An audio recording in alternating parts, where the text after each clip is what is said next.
How far would you go to see the ones you love one last time? Horror is often about creating an atmosphere, creeping you out, unsettling you, maybe even grossing you out.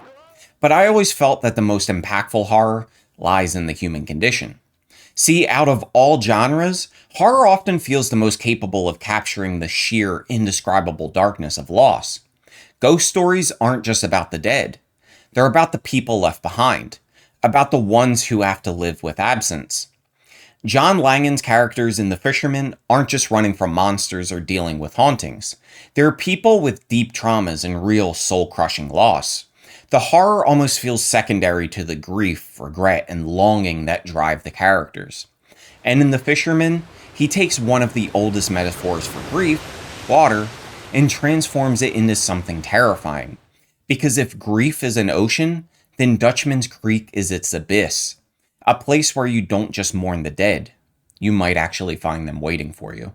The Fisherman is about how grief reshapes people, how it isolates them, and how it can make them susceptible to forces far beyond their understanding.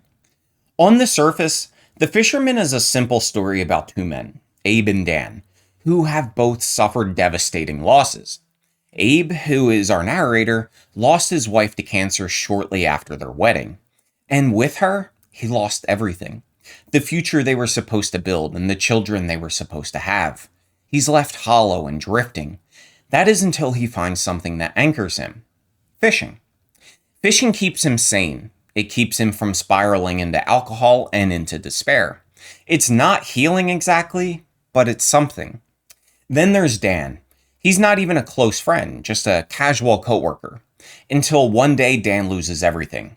His wife, his two sons, all gone in an instant in a horrific car accident. The kind of loss so immense that it makes the idea of a better place feel laughable. Because when you're grieving like that, there is no heaven, no afterlife that could possibly justify what happened. When he hears about Abe's fishing, he sees a lifeline. Maybe this is something that can help him too. And so the two form a bond, not necessarily out of friendship, but out of mutual sorrow. One day, Dan suggests they check out a place called Dutchman's Creek. It's a body of water that isn't on the usual fishing maps, a place most people don't talk about, a place that feels wrong. And it's just a creek, right? When they stop at a roadside diner on the way there, they meet a man named Howard. He's the owner of the diner with strong ties to the area. If there's fishing to be done, he knows all the spots. But when Dan and Abe mention Dutchman's Creek, he reacts strangely. And instead of simply warning them away, he launches into a story, a massive, sprawling account of the history of Dutchman's Creek and the horrors that took place there. This is where The Fisherman takes a huge structural risk. Instead of keeping us locked into Abe's present-day experience, Langan devotes the entire middle third of the book to Howard's story. And this isn't just some creepy campfire tale. This is a fully realized historical horror narrative, told as if we're reading a standalone novella within the novel itself. Howard recounts events that took place in the late 19th century, when a mysterious man simply known as the Guest arrives in the Catskills, takes up residence in a secluded house, and starts stirring up something.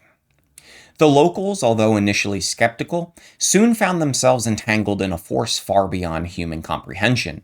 Something that reached across time, consuming lives, warping reality, and breaking the natural order. It's a tale that feels undeniably Lovecraftian, not in the tentacle monster sense, but in the existential horror of it all. The idea that there are forces lurking in the world that we were never meant to understand, that some knowledge is better left undiscovered, that the line between grief and madness is thinner than we think. And just as we're settling into this dark, surreal historical horror, the novel shifts back to Abe and Dan in the present. But now we, as readers, know something they don't. Dutchman's Creek isn't just a secluded fishing spot. It's not a place with ghost stories attached to it. It's a wound in reality. A place where time and death don't work the way they should. And Abe and Dan are walking straight into it. The best part of The Fisherman is its character work and its emotional depth. This isn't just a horror novel, but rather a meditation on grief. The novel is told in first person, so we get a deeply intimate look at Abe, including his loss, his attempts at healing, and his reluctant hope. Langan drags us across the coals, making sure we feel every ounce of Abe's loss. There's also this strong theme of misery loves company. Abe and Dan both carry immense pain, and their friendship, if you can even call it that, is built on shared sorrow. It's an interesting dynamic, and it gives the novel a strong emotional core. But here's where my biggest issue comes in: the structure. The book is split into three major parts. The first is about Abe and Dan, the second is this massive historical tale that's told to them, and the final section brings us back to their story. And while I loved the eerie, creeping horror of the middle story, I struggle with the way it was presented. It's not happening in real time. It's being told to us, almost as if we're hearing someone recount a local legend. And because of that, there's a huge narrative distance. I never felt fully inside the horror. It's beautifully crafted, well written, and deeply unsettling, but I couldn't lose myself in it the way I was with Dan and Abe's tale. Now, here's something interesting. Most of Lovecraft's stories are also told in this recounting style, usually by someone who's barely clinging to sanity, writing down what they experience before they lose their grip completely. The Fisherman almost feels like it's playing with that idea, but with an added layer. The person telling the story didn't experience it firsthand. It's a legend within a legend. The frame narrative is an interesting choice. It works in some ways, and in others not so much. If you like slow burn horror and don't mind a bit of narrative detachment, you might not find it as frustrating as I did. But if you're the type of reader who wants to feel every ounce of terror in real time, this structure might keep you at an arm's length. As for the prose itself, Langan is a fantastic writer. His style is clear, concise, and engaging. He knows how to set a mood, and his descriptions are incredibly effective. Since this is first person, the writing also has a conversational quality, making it easy to sink into. But at times I found it a little too introspective, like Abe would get lost in his own thoughts just a little bit too much.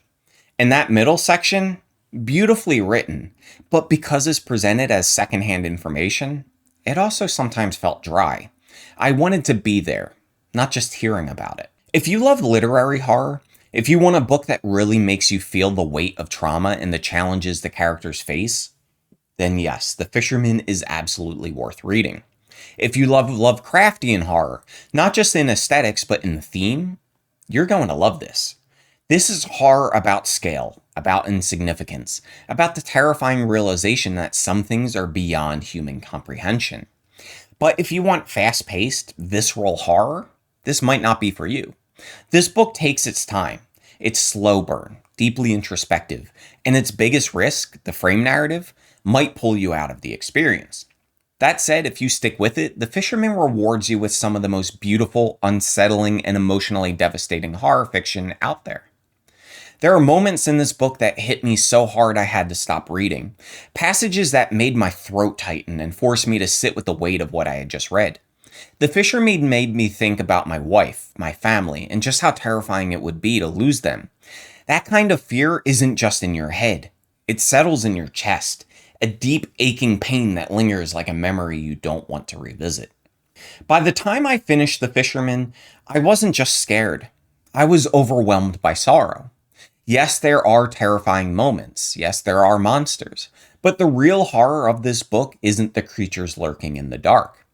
It's Dan breaking down, sobbing that his life is nothing without his family. It's the realization that no monster will ever be as terrifying as grief. Because grief isn't something you can outrun. It isn't something you can fight. It isn't something you can escape. But what if someone told you that you could? That's the heart of The Fisherman. It's a horror novel about temptation, obsession, and loss. And just like grief, long after you put this book down, it's going to stay with you. But what did you think? Have you read The Fisherman? Did the structure work for you, or did it take you out of the experience? And if you've read other books by Langan, let me know what you think of his writing. Now, if you enjoyed this video, don't forget to give it a thumbs up and share it with your friends, family, and even your enemies. Just no otherworldly terrors. And of course, if you haven't already, hit the subscribe button because every subscriber inches me one step closer to taking over the galaxies. Until next time, take care, keep reading, and I'll see you in the next one.